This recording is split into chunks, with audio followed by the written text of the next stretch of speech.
Hello, everyone. I'm Gaurav, and I lead the startup ecosystem initiatives across APJ for AWS. Now, I have been with AWS for almost 8 years. And within this tenure of 8 years, I would have interviewed almost 500 candidates and would have been part of almost 100 plus successful hires at Amazon. I'm also an Amazon bar raiser, which is the select set of individuals at Amazon who are trained to ensure that we continuously raise the bar of hiring, especially as we scale our business. So today I'm going to reflect on some of the Amazon approaches and best practices for hiring at scale. So in 2010, from 33,000 employees to more than 600,000 employees by end of 2018, we have definitely been busy hiring a lot of people. It's as if some kind of an Amazon hiring spree. But at this rate, it is mission critical for us to ensure that we don't lower the bar as we hire these people. Why do we hire so much? Well, besides some of the Amazon business units which have been fast growing, and we are fortunate to be part of that, a lot of our business units are also human intensive. And these are the likes of logistics, warehouse, delivery. And we tend to do a lot of staffing for these business units internally versus outsourcing. Now, for those who would have had the experience of hiring the wrong person, would realize that how painful and costly it is to mishire. Studies show that on an average, a manager hires a wrong person 50% of the times. And the cost of mishire at a typical account manager level is 5x the base salary. If we talk about the manager level mishire, it's 15x.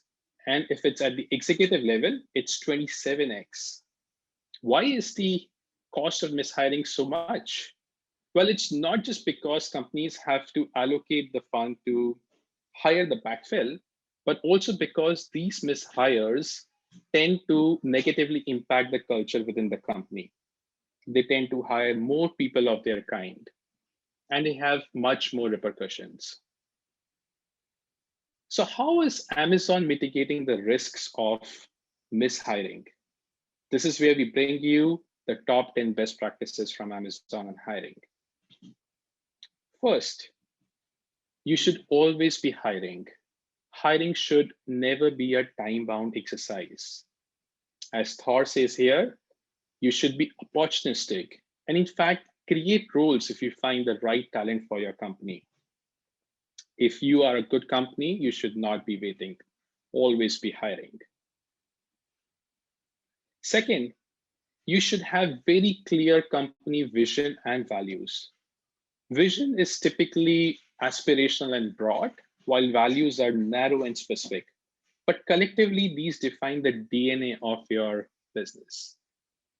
Let's take an example of Airbnb.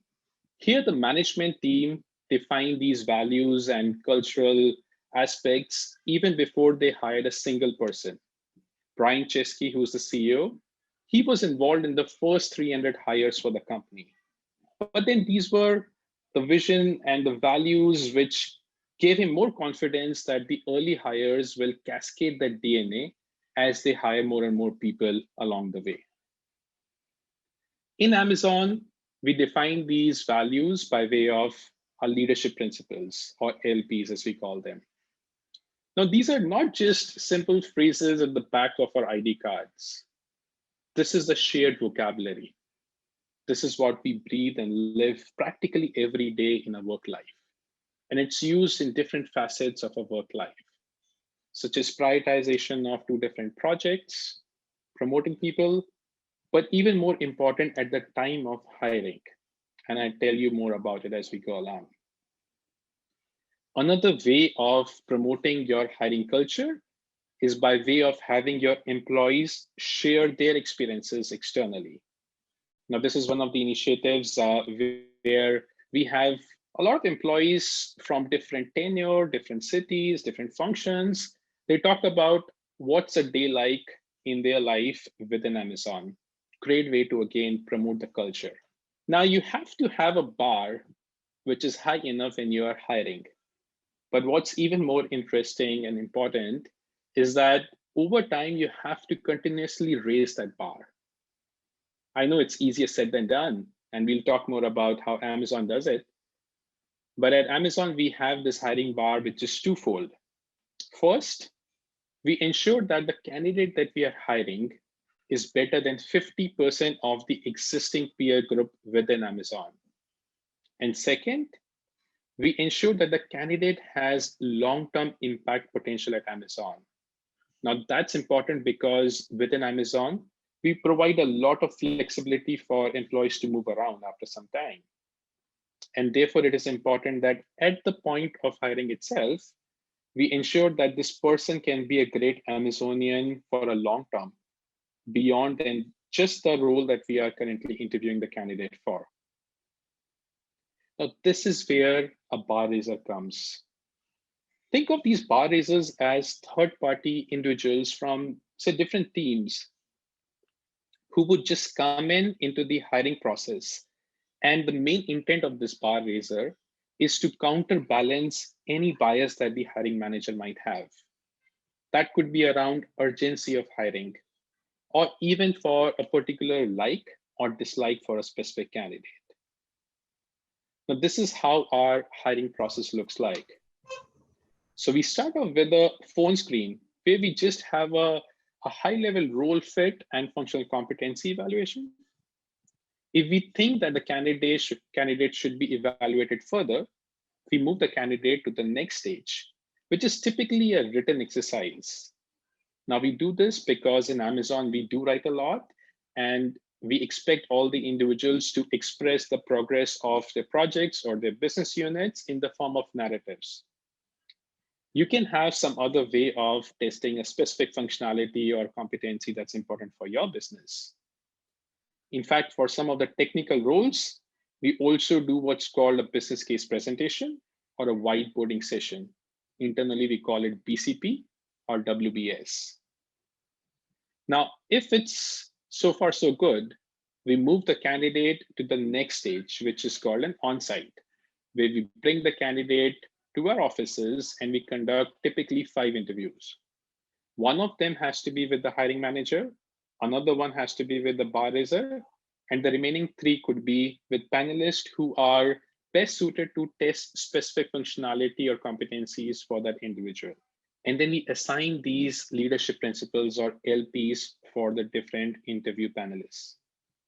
Look at the way we have distributed our top 10 or 10 out of the 14 leadership principles across this panel. Now, this is important because we want to make sure that we are not duplicating the same set of questions for the candidate in the interview process. And it also is aligned in terms of what's the expectation for key functional and leadership principle competencies for that given role. So this structure is also called a pre-brief within Amazon. And every hiring manager is expected to share this pre-brief with the hiring team plus all the panelists. Besides the structure, the pre-brief will also contain what role we are hiring for, a brief overview, what level is it at, and any other flavor around making sure that we have a consistent hiring experience. Now, after the on-site, each of the interviewers will update their feedback into a central hiring tool, which will be followed by a debrief, which is a 30-minute session, which is facilitated by a bar raiser. Now, the bar raiser will first summarize what were the main strengths and weaknesses for the candidate as per the central hiring tool feedback. And then the bar raiser will go through the functional competencies and the leadership principle competencies. Wherever there are concerns called out, there will be a discussion across the room in terms of whether it's a blocker or there can be a mitigation plan for it. If the candidate is deemed as raising the bar on both functional as well as LPs, then we make a hire. In case, if there is a leadership principle fit, but there is no functional fitment, or the candidate doesn't raise the bar on functional fitment, then we recycle the candidate. Recycle as in we evaluate the candidate for other roles within Amazon itself. Because maybe for some other role within Amazon, we may have the candidate raising the bar on functional fitment. Now, if the candidate doesn't raise the bar both on the leadership principles as well as the functional competencies, that's the only time when we reject the candidate. Now, we have to dig deeper into some of the steps of this hiring process. The first and foremost important point for us is we ensure that the interviews are making a data-driven approach and taking an objective assessment, around their decision. Now, each of the interviewers will have a question bank available to them. And in the question bank, we have tentative questions for the different leadership principles. Now, for example, if somebody is assigned customer obsession as a leadership principle to be tested, the question bank could suggest asking the candidate around, give a situation where you delighted a customer. Another example for deliver results could be, give a situation where you exceeded the expectations on the deliverables. And the candidate is expected to answer in the form of situation, task, action, result, the STAR format. Now compare this with how it used to be in the traditional world of interviewing, where you may have like very open-ended questions on, tell me more about your existing role, what were you doing in this project? And that's not going to give you any specific data point. Of course, it's better to understand the overall background, but more important, it is to get solid data points on where that specific individual is raising the bar on the assigned competencies. Now, it's not just enough to ask the questions for the interviewers. They also have to probe deeper into the specific attribute to that candidate.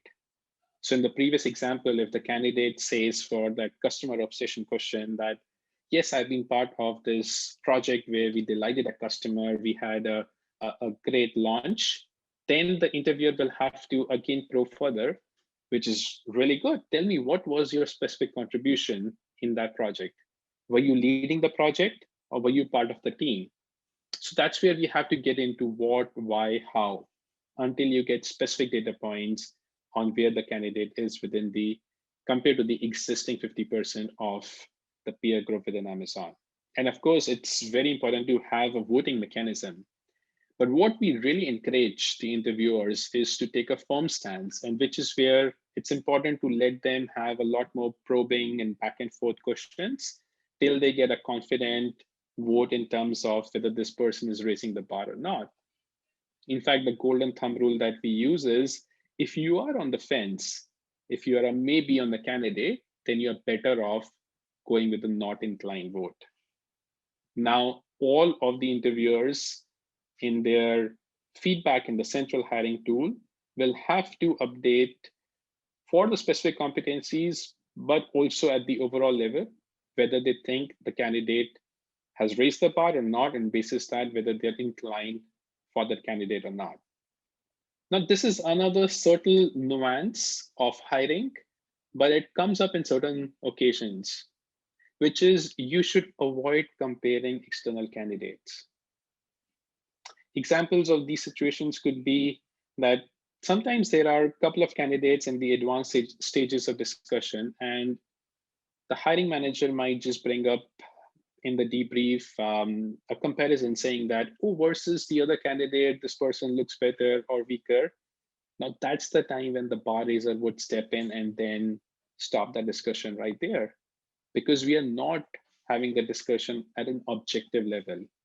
We have had limited conversation with the external people that it's not right to compare the external candidates.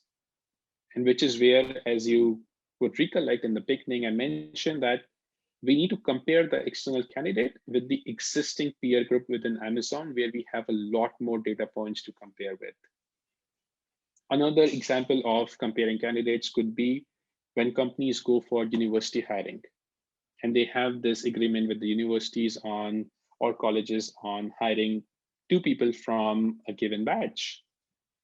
And what happens typically in that is the company team, hiring team would go there and then they would interview the top 50 candidates, and then they would stack rank the candidates and give the offer to the top two. Well, that's where there is even more risk of ensuring whether even the top two met that bar for that company or not. So let's be objective and as data driven versus the pointers that we are more confident on, which is existing peer group versus external comparisons. Be done without insisting on diversity and inclusion. And this is extremely important even at the hiring stage itself. And now this is more than a buzzword and very well understood concept, I think, across different companies. And it's shown results both in terms of improving the performance, but also the culture of the companies. Our North Star for D&I at Amazon is that we want the best builders of all backgrounds to work and stay at Amazon because they are drawn to our mission, our culture, and our leaders. So we get the commitment directly from the leaders to insist on diversity and inclusion. And some of the ways by which we do it at the hiring stage include hiring blitz days for minority groups. We tend to do more phone screens or resume reviews for females or minority sectors, or there could be more affinity groups or affinity sessions just to sensitize overall internal employees on the importance of this topic. And there's a lot more that can be done around this.